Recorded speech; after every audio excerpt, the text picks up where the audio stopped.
My powers combined. A questão do está YouTube não me parece que vá. Sending data. Não está. No meu.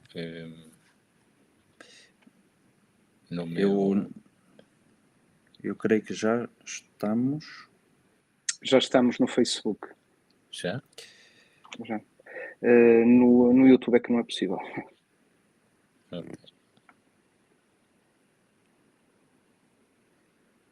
Ok. Conseguem-me ouvir?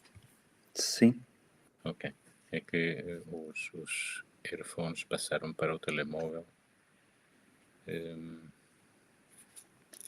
Sim, já estamos online. Ok. Conseguem-me ouvir? Eu consigo ouvir em duplicado. Foi um eco. E nós como é que conseguimos escrever aqui para participar no chat das pessoas, se quisermos? Eu penso que aí tu não consegues ver aí do lado direito, não? Do lado direito eu vejo uma message from audience will display here, mas não tenho um sítio para o escrever. Pensei que sim. Não aparece. Tiago, tu conseguirás colocar no YouTube a partir daí, enviando-te a chave, ou não? Não consigo, porque agora já está. Pois. Mas manda-me. É que desta forma... mas não, eu não tenho. Pois. Também pode ser. Eventualmente. Manda-me o RTMP e a chave.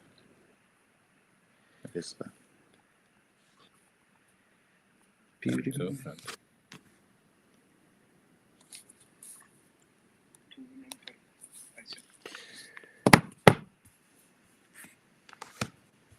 Eu acabo de desejar boa noite às pessoas, mas não me aparece aqui nada no chat lateral. Vocês viram a mensagem? Não. Ok. Não me está a aparecer nada no lado direito.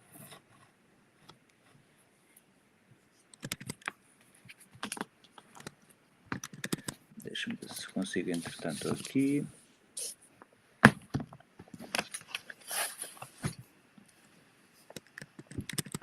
Estou a ver as pessoas a partilhar. Boa noite. A quem acaba de entrar e desejar boa noite. Consigo ver no Facebook, no telemóvel, mas aqui no programa, no computador, não me estão a aparecer as mensagens. Mas pronto.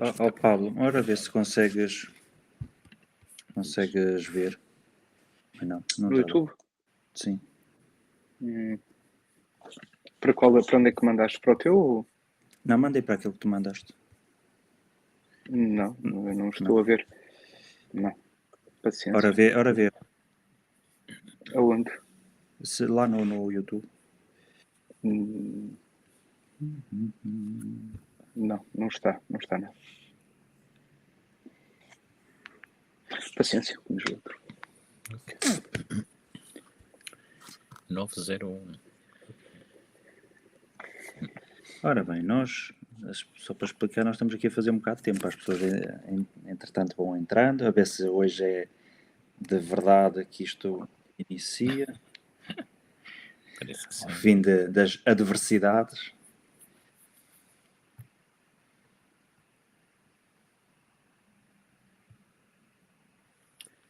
E pronto. Como é que está o tempo ali para Braga? Que é a conversa do costume quando as pessoas não... Não sei. Frio. Na Póvoa está frio. Está frio. Ah, sim? Ok. Frio é quantos graus? 7 de manhã. Ok. Bom, está bem. Não é nada como aí, mas pronto. Bem, aqui não tem estado assim mesmo muito frio, mas para o fim de semana dão temperaturas negativas. Já sexta, sábado, amanhã, portanto amanhã, sábado e domingo, já calculam que desce a 0 ou até -1, -2, veremos. Também supostamente hoje mesmo devia estar a temperaturas negativas e depois as previsões mudaram. Estava frio sim, mas não está assim tanto. E pronto, ora, boa noite, já várias pessoas acabaram de partilhar. Diga-nos só, entretanto, se conseguem ouvir-nos em boas condições. Também é 4 importante. graus em Ponte de Lima. Penso que nos estão a ouvir porque a Conceição acaba de comentar que estão 4 graus em Ponte de Lima. Portanto,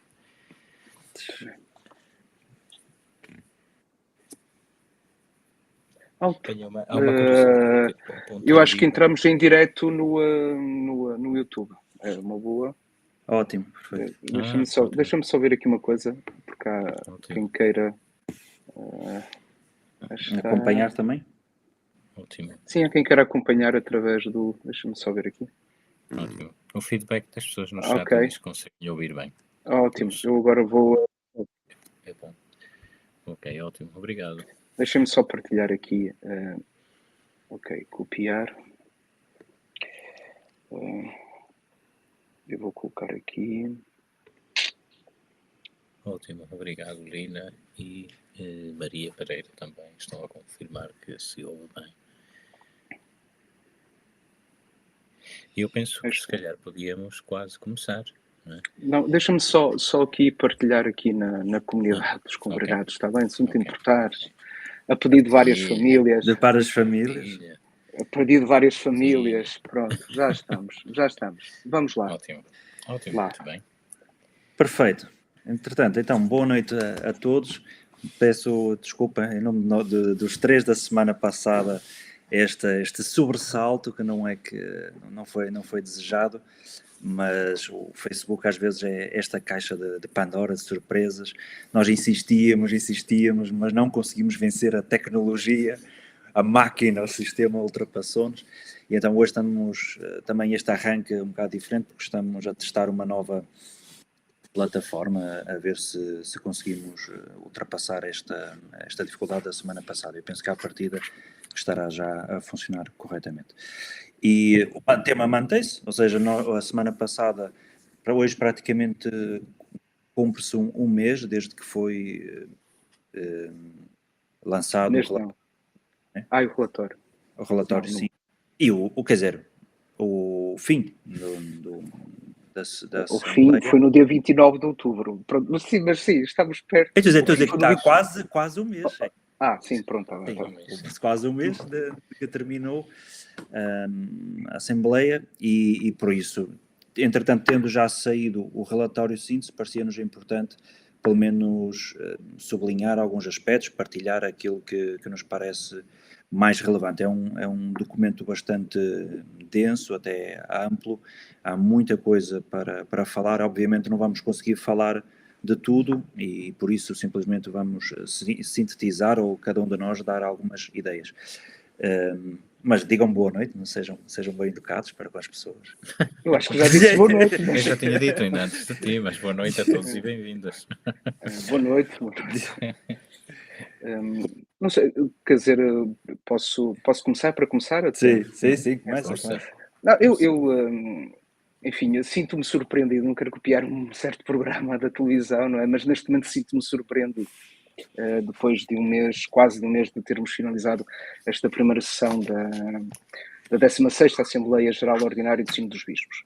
E porquê que me sinto surpreendido? Porque, e já partilhei isso até no Facebook, eu acho que há muita gente a comentar o documento à Assembleia sem ter lido a relatório síntese, só pode ser, não é? Para aquilo que vou lendo e para aquilo que vou vendo e ouvindo. E acho que também é um objetivo nosso aqui é percebermos da importância que o documento tem, não é? Porque ele retrata bem aquilo que se passou, e isso eu posso falar porque fui testemunha direta, não do que aconteceu nos círculos menores, mas nas congregações gerais, e ao ler a síntese, há aqui, recordo-me, quer dizer, associo a expressões, a pessoas muito, muito concretas, não é? E acho que gostaria logo de destacar, quer dizer, o documento tem 3 partes, não é? A primeira fala de um rosto de uma igreja sinodal, a primeira parte, a segunda parte, todos discípulos, todos missionários, e uma terceira que é tecer laços e construir comunidade. Portanto, a primeira parte apresenta os princípios teológicos que iluminam e fundamentam a sinodalidade. A segunda parte fala de todas as pessoas envolvidas na vida e na missão da Igreja e das suas relações, e a última tem a ver com tecer comunidades, e portanto dos processos, não só dos processos, mas também do conjunto de organismos necessários para que aconteça a sinodalidade. E depois tem algo que é preciso ler com atenção, que são, digamos, cada capítulo, dos 20 capítulos que tem todo o documento, tem sempre um capítulo tem as convergências, as questões a aprofundar e as propostas que surgiram do diálogo. Né? E desde logo isso manifesta a transparência do processo. Né? Porque isso já, quando cada círculo menor apresentava o seu relatório final de cada ficha que tinha a ver com cada, deixa-me dizer, com cada secção, era a secção A, B1, B2 e B3, estavam lá as convergências, as questões a aprofundar também e algumas propostas. E o documento não é só transparente, é muito honesto e corajoso. Eu gostaria, por exemplo, só de referir uma coisa que é algo que se fala muito, mas só para perceberem. Por exemplo, na secção, na parte 2, que fala de todos os discípulos, todos os missionários, e no capítulo 9, sobre as mulheres na vida e na missão da Igreja, no parágrafo J das questões a aprofundar, que tem a ver com o diaconado feminino, podemos ler. Foram expressas diferentes posições acerca do acesso das mulheres ao ministério diaconal. Alguns consideram que este passo seria inaceitável na medida em que se encontra em descontinuidade com a tradição. Para outros, porém, considerar as mulheres o acesso ao diaconado recuperaria uma prática da Igreja das Origens.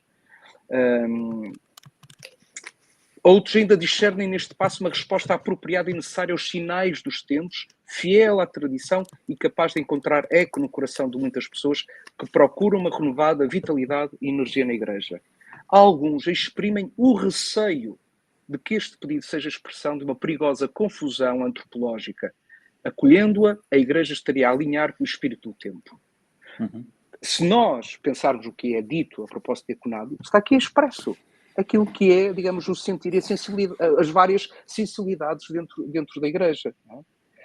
Quero ver uma coisa corajosa, se calhar as pessoas vão ficar um bocado, espero que não se escandalizem, mas, por exemplo, falando das mulheres e falando da vida religiosa, os casos de discriminação laboral e de remuneração desigual dentro da Igreja devem ser debatidos e resolvidos, particularmente no que concerne às consagradas, que muitíssimas vezes são consideradas mão de obra barata. Ter a coragem de o afirmar, de dizê-lo e de escrevê-lo. Bem, alguns dizem que está a ser pessimista, está à procura das coisas mais negativas. Bem, na alegria e na saúde não há problemas. O problema é afrontar. As pessoas maduras são aquelas que afrontam as tristezas e as dificuldades, não é? Aquilo que é. Porque o resto, enfim, nós estamos bem naquilo que estamos bem, não é? O problema é, de facto, enfrentar as dificuldades e aquilo que é precisar dar resposta. E terminaria só com uma última citação, a propósito do episcopado ou dos bispos, que é muito interessante. E foi particularmente, para mim, muito edificante ver, diria, os bispos que se pronunciaram, até isso fala no documento de uma certa solidão, da dificuldade no governo, da necessidade também de precisarem de ajuda, quer dizer não são todos super-homens, não é? E acho que isso também é importante sublinhar. Mas então este parágrafo, que penso depois também Paulo falará, sejam ativadas em formas a definir juridicamente estruturas e processos de averiguação, regular da ação do bispo, fazendo referência ao estilo da sua autoridade, à administração económica dos bens da diocese, ao funcionamento dos organismos de participação e à tutela em relação a todos os tipos de abuso. E não vou dizer mais, simplesmente para terminar com isto. O documento é um caderno de encargos que foi confiado à Igreja até 2024. E repito também aquilo que já escrevi, o espírito sinodal não permite uma espera preguiçosa, como se lá em 2024 alguém fosse resolver isto por nós. E, portanto, nas propostas temos um apelo a trabalhar do ponto de vista teológico, pastoral e canónico muitos assuntos que precisam de ser trabalhados e este é o tempo ideal para o fazer. Sim. Se calhar, olha, eu pegar precisamente nessa última frase, estavas a dizer, e depois passo a palavra ao Pablo.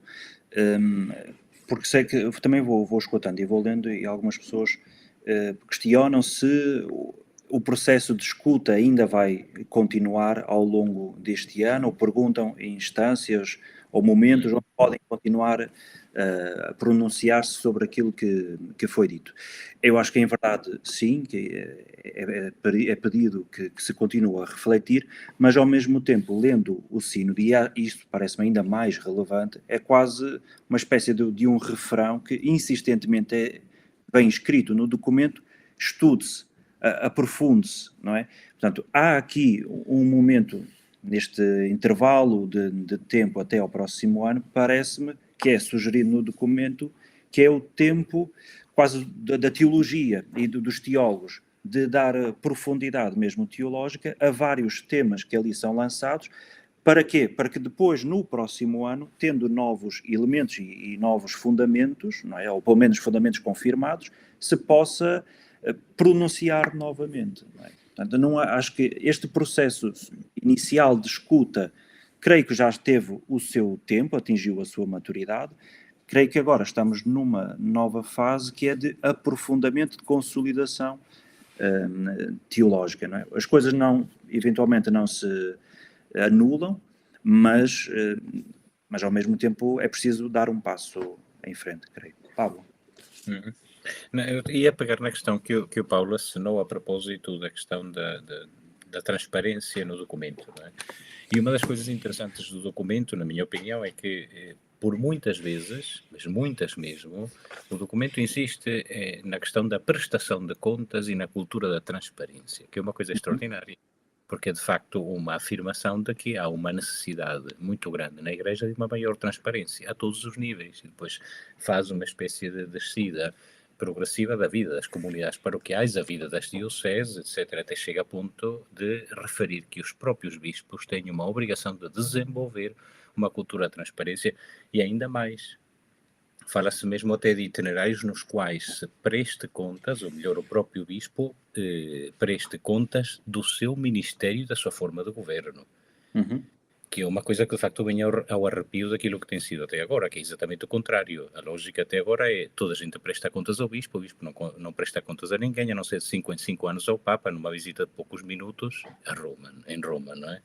Portanto, mas agora não. Agora o que se fala é de desenvolvimento de processos nos quais haja de facto uma outra cultura na qual as pessoas são ouvidas e na qual todos aqueles que têm um ministério ativo na Igreja desempenham-no de uma forma em que são chamados também a provar e a explicar a forma como fazem. Uhum. De facto, na minha opinião, uma mudança muito grande daquilo que agora se dizia, numa espécie de estrutura quase monárquica da Igreja, em que de facto o bispo é a estrutura, ou melhor, que de facto é um pouco aquilo que também o direito canónico reflete, ou seja, o bispo é aquele que julga todos, ninguém pode julgar, não é? É o que está consagrado no direito canónico, não é? Portanto, ele é o que tem todo o poder dentro da própria diocese, não é? E o documento vai noutro sentido, é dizer, uma igreja sinodal, ou uma igreja em si mesma, para que seja comunidade chamada, é uma comunidade de chamados em que todos são chamados à participação e à responsabilidade. Uhum. E, portanto, o documento insiste muito nisto. E uma coisa também interessante é que associa precisamente a questão da prestação de contas e da transparência a um tópico, a um tema que o Papa Francisco tem repetido todos os dias desde que foi eleito, que é a questão do clericalismo, e que volta outra vez a ser fustigado no documento. No entanto, a questão do clericalismo, da forma como o documento o coloca, e aliás, que é a forma como o Papa sempre o disse, não é? As pessoas queixam-se muito, o Papa está sempre a atacar os padres, está sempre a puxar as orelhas ao clero, está sempre a falar do clericalismo. Bom, mas a questão do clericalismo, na boca do Papa, nem se refere apenas aos padres. Refere-se aos padres e aos leigos, isto é, aquilo que o Santo Padre chama clericalismo, essencialmente manifesta-se em duas coisas. No que diz respeito ao clero, manifesta-se naquilo que o próprio documento diz, aliás, no número 11, no parágrafo C, não é? Fala que o clericalismo da parte do clero nasce de uma má compreensão do chamamento divino que leva a concebê-lo, o chamamento, mais como um privilégio do que como um serviço. Isso. E manifesta-se num estilo de poder mundano que se recusa a prestar contas. Portanto, isto é aquilo que o Santo Padre diz que é o clericalismo no clero, nos padres, essencialmente. Padres, nos bispos, nos diáconos, não é? Que é uma compreensão do seu ministério como um privilégio, como um colocar-se por cima do resto do povo de Deus, numa espécie de patamar superior, não é? Precisamente ao qual ninguém pode chamar atenção, ninguém pode exigir contas, mas que se acha no direito de exigir as contas a todos, não é? Mas o Santo Padre chama também a atenção que o clericalismo é também um risco ou uma tentação dos leigos. E como? Pois, o problema é que aqui o próprio clero também favorece o clericalismo dos leigos. De que forma? O documento insiste muito claramente que a vocação dos leigos é a santificação do mundo. Esta é a primeira faceta, ou digamos, o primeiro âmbito em que os leigos vivem a sua vocação cristã, é na santificação do mundo, ou seja, onde vivem, na família, onde trabalham, onde convivem, nos espaços de lazer, é ali que os leigos manifestam a sua condição cristã. Ser um leigo comprometido não é apenas ler na missa, cantar no coro, recolher as ofertas e fazer parte do conselho econômico. Tudo isso é muito importante, mas a principal missão batismal do leigo é a santificação do mundo onde vive. Ora, o que é que diz o Papa? Como é que se manifesta o clericalismo nos leigos? É quando, em vez de dedicar-se à santificação do mundo, assumem as funções dos padres por falta de clero. Ou seja, e é um pouco a tentação que aconteceu em todas as dioceses, em todo o mundo, e continua a acontecer entre nós, sobretudo com os diáconos.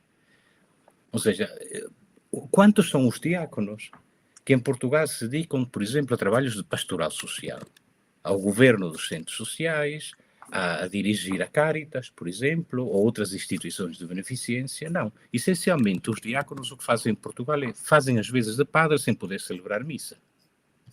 É isso que ou então andam atrás dos bispos para lhe pôr a mitra na cabeça, não é? Mas, para dizer de forma muito simples. Mas a função dos leigos e dos diáconos não é a substituição do clero por falta de clero. Isso é aquilo que o Santo Padre chama uma outra forma de clericalismo. Pablo, já agora aí, há uma preocupação ali dos participantes, e houve uma intervenção nesse sentido quando até estava a ser redigido, enfim, acho que não estarei a divulgar também nada de especial, estava a ser redigido o documento com esta questão do clericalismo, e eu vou explicar porquê. Que tu já disseste, né? Os padres sentem-se muito criticados pelo Papa, a verdade é esta, não é? E o documento também fala disso, não é? E na Carta ao Povo de Deus fala sobretudo em envolver bispos, portanto o clero, né? Os padres neste processo, porque estão um bocado ausentes, a verdade é esta, senão às vezes uma certa indiferença. Mas a verdade é que quer dizer, é preciso também às raízes deste fenómeno, não é? E um trabalho especial a ser feito, não é? É precisamente também nos seminários. Quero dizer que o Papa interveio 3 vezes. A primeira vez foi sobre os seminários. A primeira intervenção do Papa numa congregação geral foi sobre os seminários.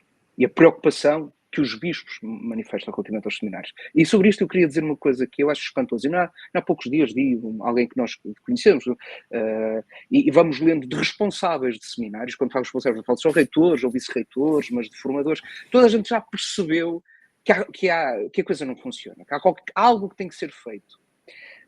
Uma espécie enfim, não, assim não está bem, assim se também fala, quer dizer, a Ratio que é de 2016 já não é nova, já é velha, já precisa ser revista, essas coisas todas, mas o problema é que ninguém dá um passo em frente. Falta coragem para avançar, não é? Não sei se faltam ideias, não é? E é preciso ir à raiz, não é? À formação, evidentemente, e à compreensão do exercício do Ministério, e que padres nós também queremos para este tempo. Acho que a questão também passa por aí. Que padres é que queremos? Sim, relativamente ao seminário, para quem não está por dentro, Ratio Fundamental já é... Sim, é isso mesmo. Sim, um documento que orienta...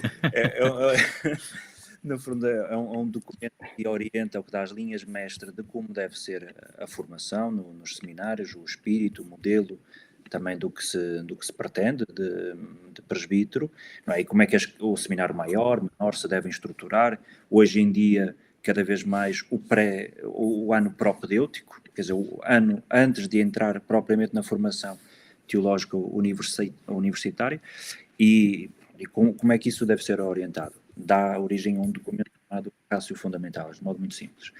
O que acontece é, neste relatório síntese, são pelo menos indicadas logo duas situações que são uma espécie de um diagnóstico da maioria dos seminários. Não é? O Papa tem vindo a escutar ao longo destes tempos vários reitores de seminários, e uma das coisas que ele diz é um ambiente de seminário muito artificial.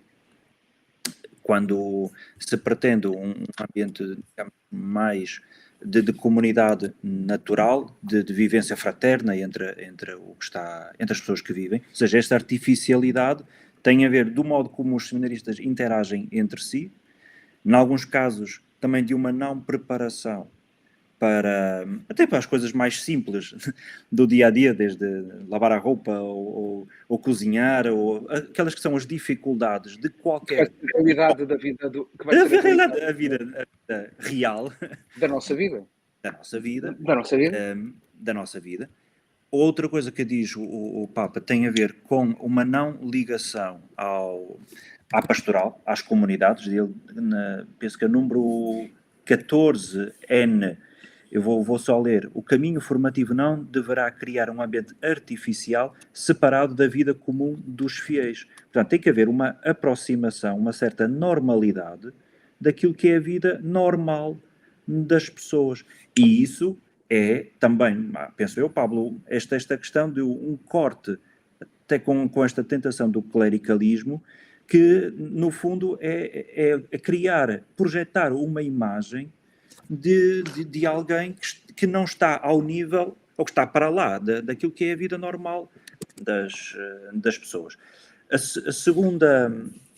segunda coisa, creio que também é dito pelo Papa, quer dizer, que não tem que, penso eu, se bem interpreto, não tem que haver uma pressa, entendendo o seminário imediatamente como uma casa de formação para sacerdotes, passando por cima daquilo que é o próprio processo do seminário, enquanto experiência de discernimento vocacional, nas suas várias dimensões daquilo que é ser a igreja, entre as quais, uma delas, é do contacto com a vida normal, direta, e com os pobres, por exemplo, onde ele diz.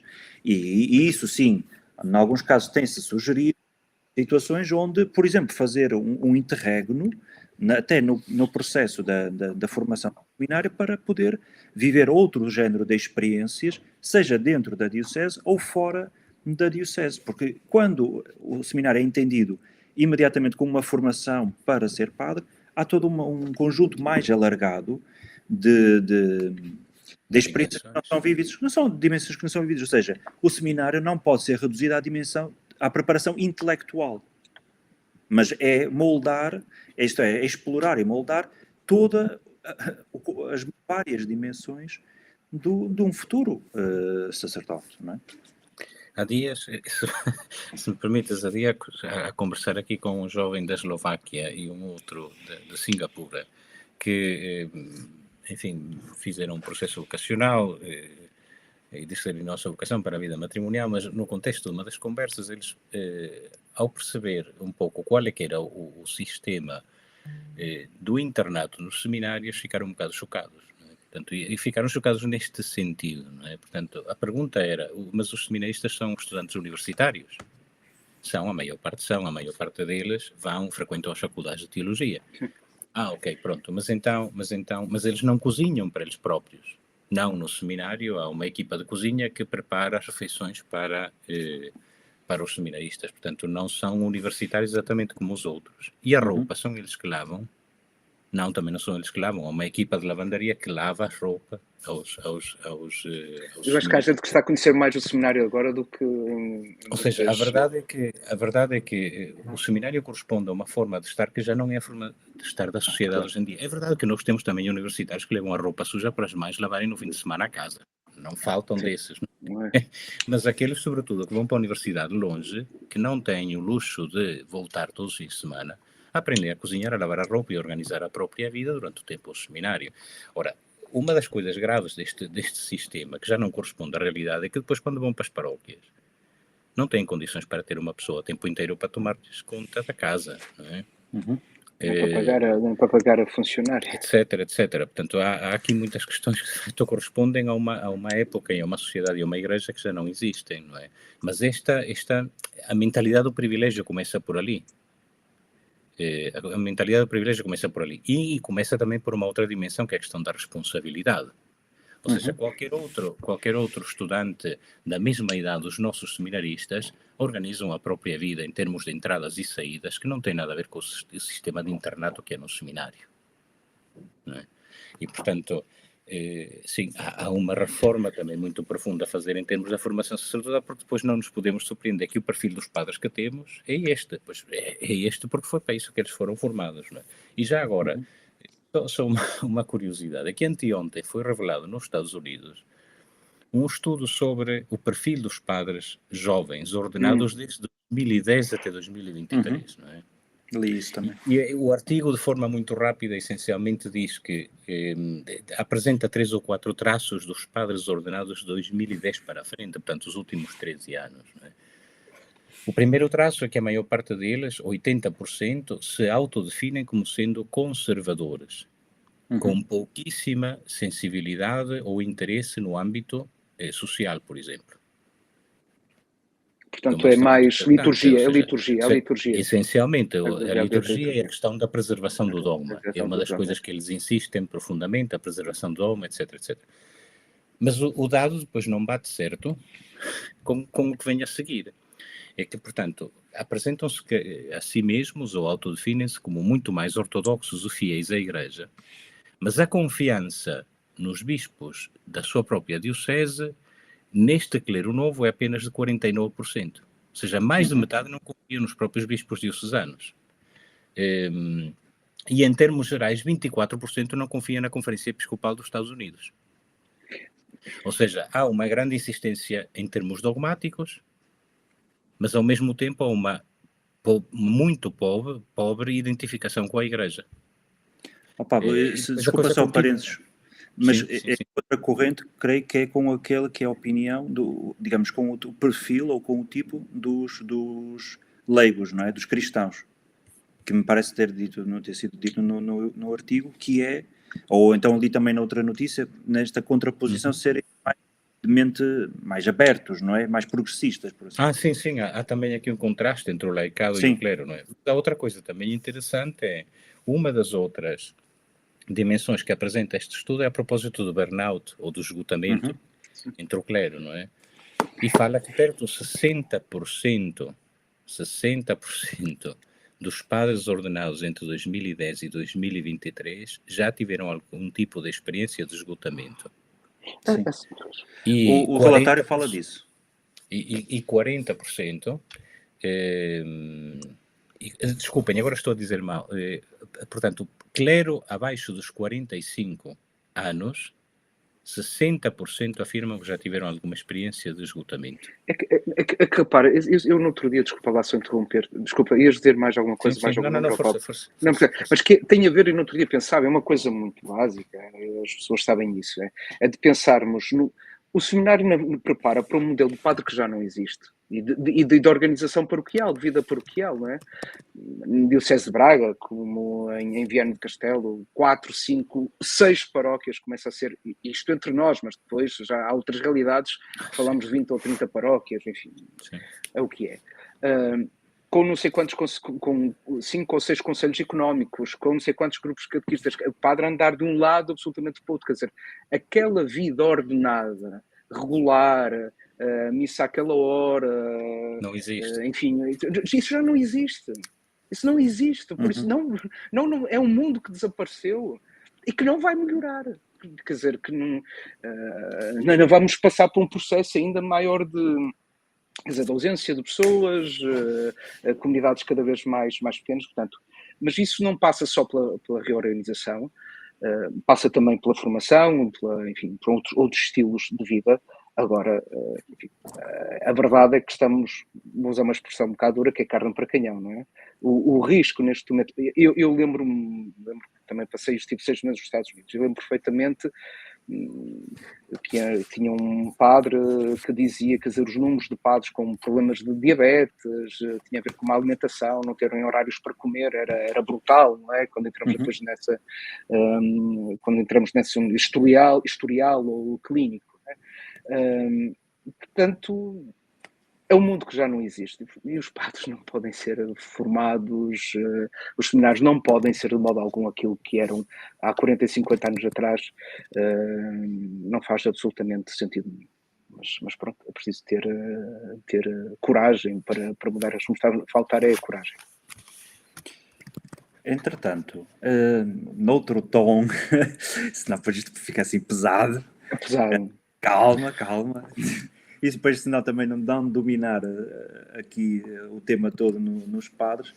Para os leigos também há coisas boas, pelo menos coisas boas, coisas que estão a ser estudados, vamos lá equilibrar o pratos da balança, e uma delas tem a ver parece-me, com a questão dos ministérios. Eu achei muito curioso, porque fala sobre o ministério do leitor.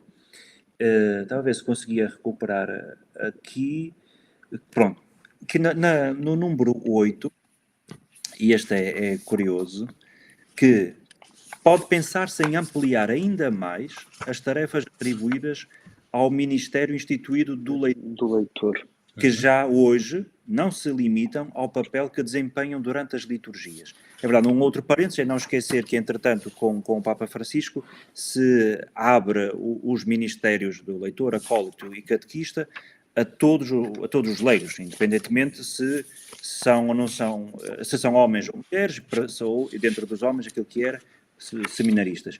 E agora diz, deste modo, poder-se-ia configurar um novo ministério da Palavra de Deus, que, em contextos apropriados, poderia incluir também a pregação.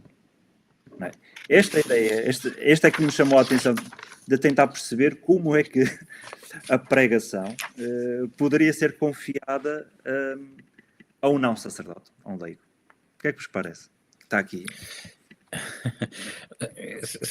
Enfim, uma das coisas que quando li isso, não é novidade nenhuma, não é? Até porque parte dos países de missão são os catequistas leigos que desenvolvem as liturgias dominicais e, obviamente, que pregam, que pregam.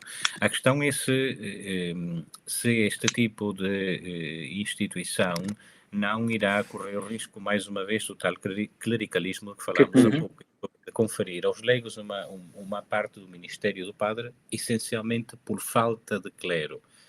Uma coisa é quando se trata de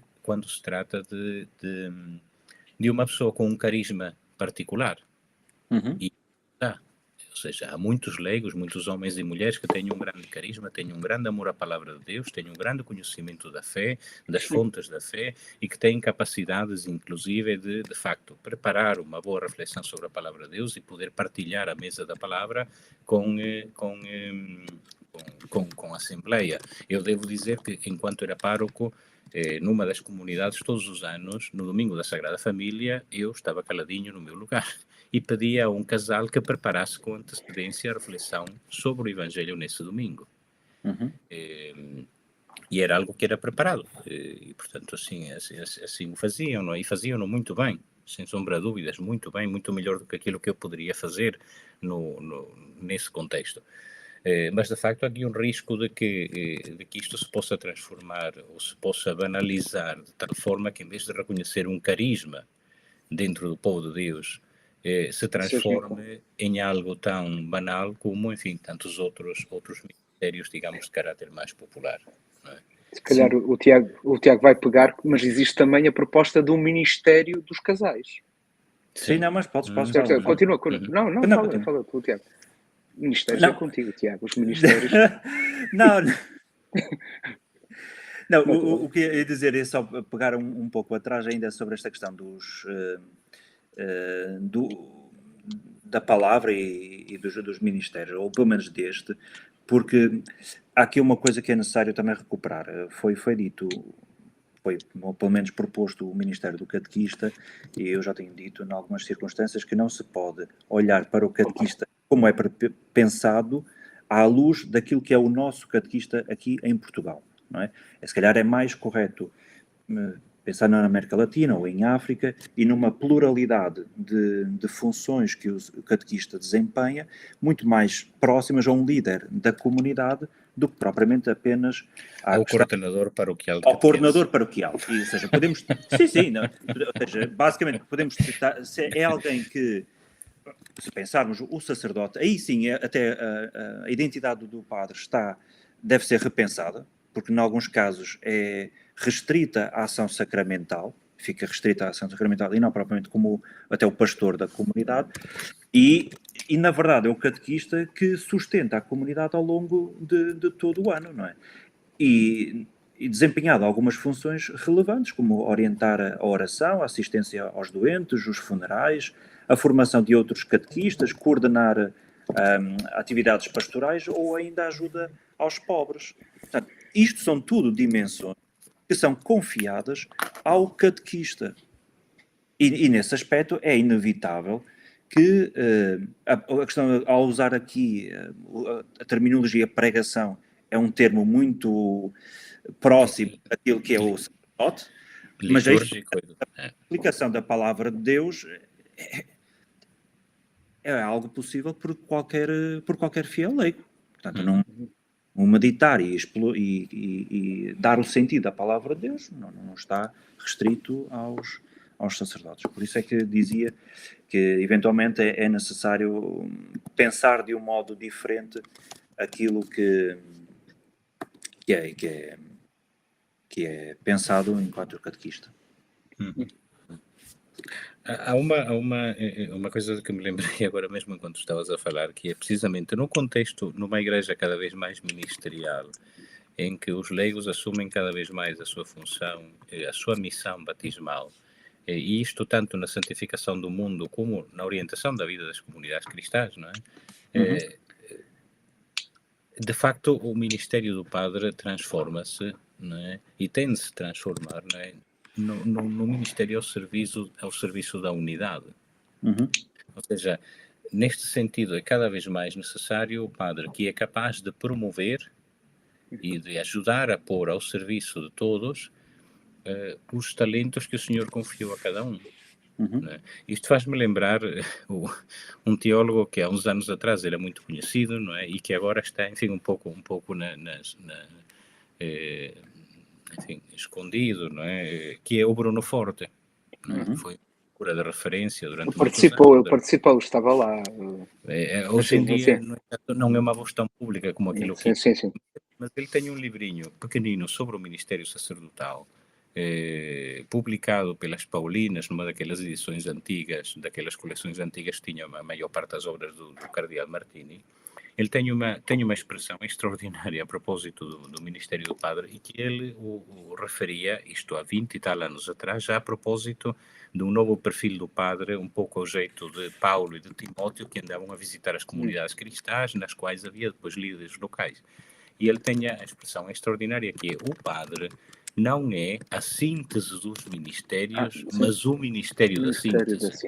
Ou seja, o padre não é aquele que é o homem orquestra, que toca tudo, que sabe de tudo, que percebe tudo, desde mudar a lâmpada até fazer a reunião do conselho pastoral. Portanto, é o homem que sabe de tudo. E nada se pode fazer na paróquia sem que o pároco não seja aquele que dá o aval e que diz como é que se deve fazer, não é?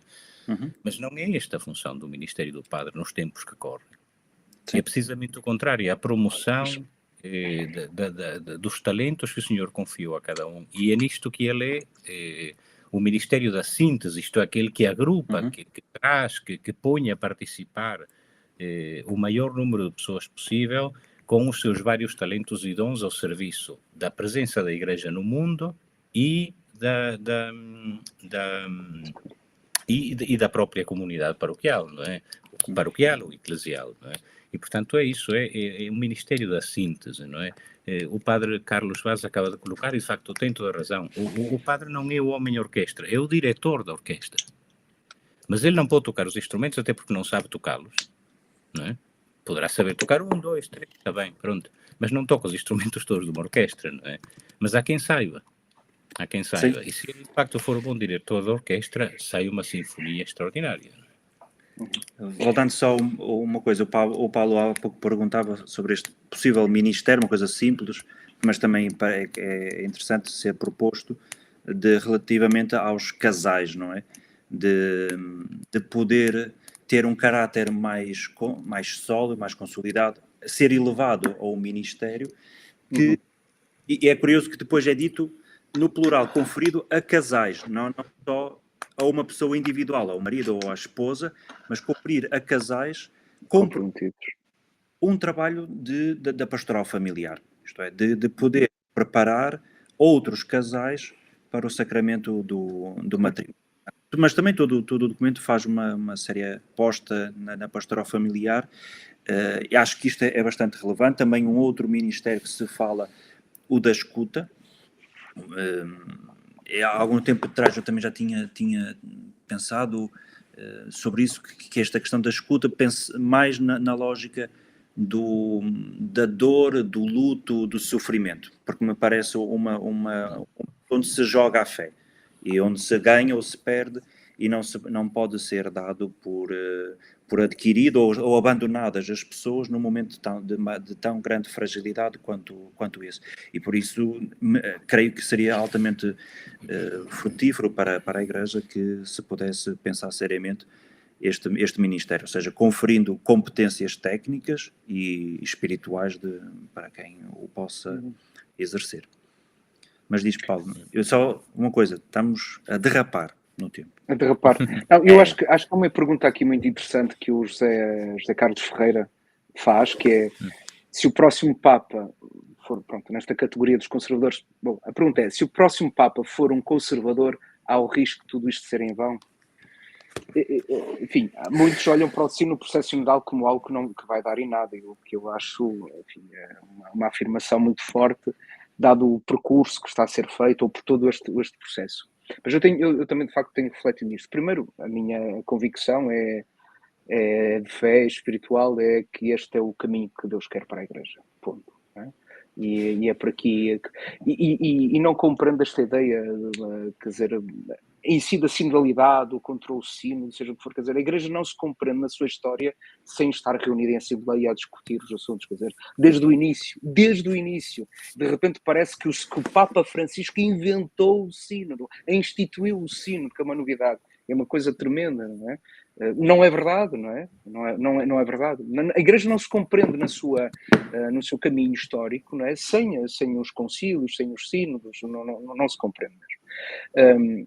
Segunda coisa, sim, eu tenho pensado o Papa Francisco tem trabalhado imenso e tem posto a Igreja em marcha a um ritmo acelerado, diria, e às vezes às vezes a minha questão é se há ali eu não sei, tenho muitas dúvidas sobre isto, que é se há consistência. O problema às vezes numa organização, numa instituição, e a Igreja não deixa de ser também uma instituição, é as coisas serem consistentes, não é? Fazer envolver todos, e um dos grandes desafios deste sínodo é envolver todos. Acho que muita gente ainda não percebeu o que está a acontecer. Mas se voltarmos, por exemplo, há pouco estava a ler, o Tiago teve o prazer de me oferecer o livro sobre o Bento XVI, portanto, aquele período do concílio, também muitos temiam o Concílio Vaticano II. Não havia qual era o objetivo do Concílio Vaticano II? Qual era o problema para ser resolvido? Não havia um problema propriamente específico, a não ser a compreensão de que, nem quando João XXIII inicia o Concílio Vaticano II, a ideia dele não era a ideia que se depois, portanto, desenvolveu, e pensavam todos que aquilo, ao fim de 2, 3 meses, estava resolvido, e a coisa... Ele próprio assim pensava. Assim pensava, é verdade, é isso, pensava assim. E, entretanto, digamos, a coisa foi, e agora, estamos a amadurecê-lo, estamos agora a conseguir pôr em prática muitas das intuições, mas que ainda não tinha chegado o tempo.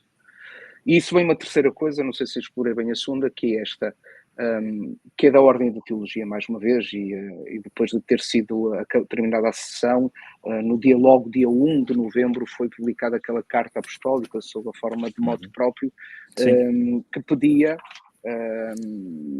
precisamente para abrir novos horizontes no campo teológico, promover uma teologia do futuro, não pode, ou promover uma teologia do futuro não pode limitar-se a propor abstratamente formas e esquemas do passado.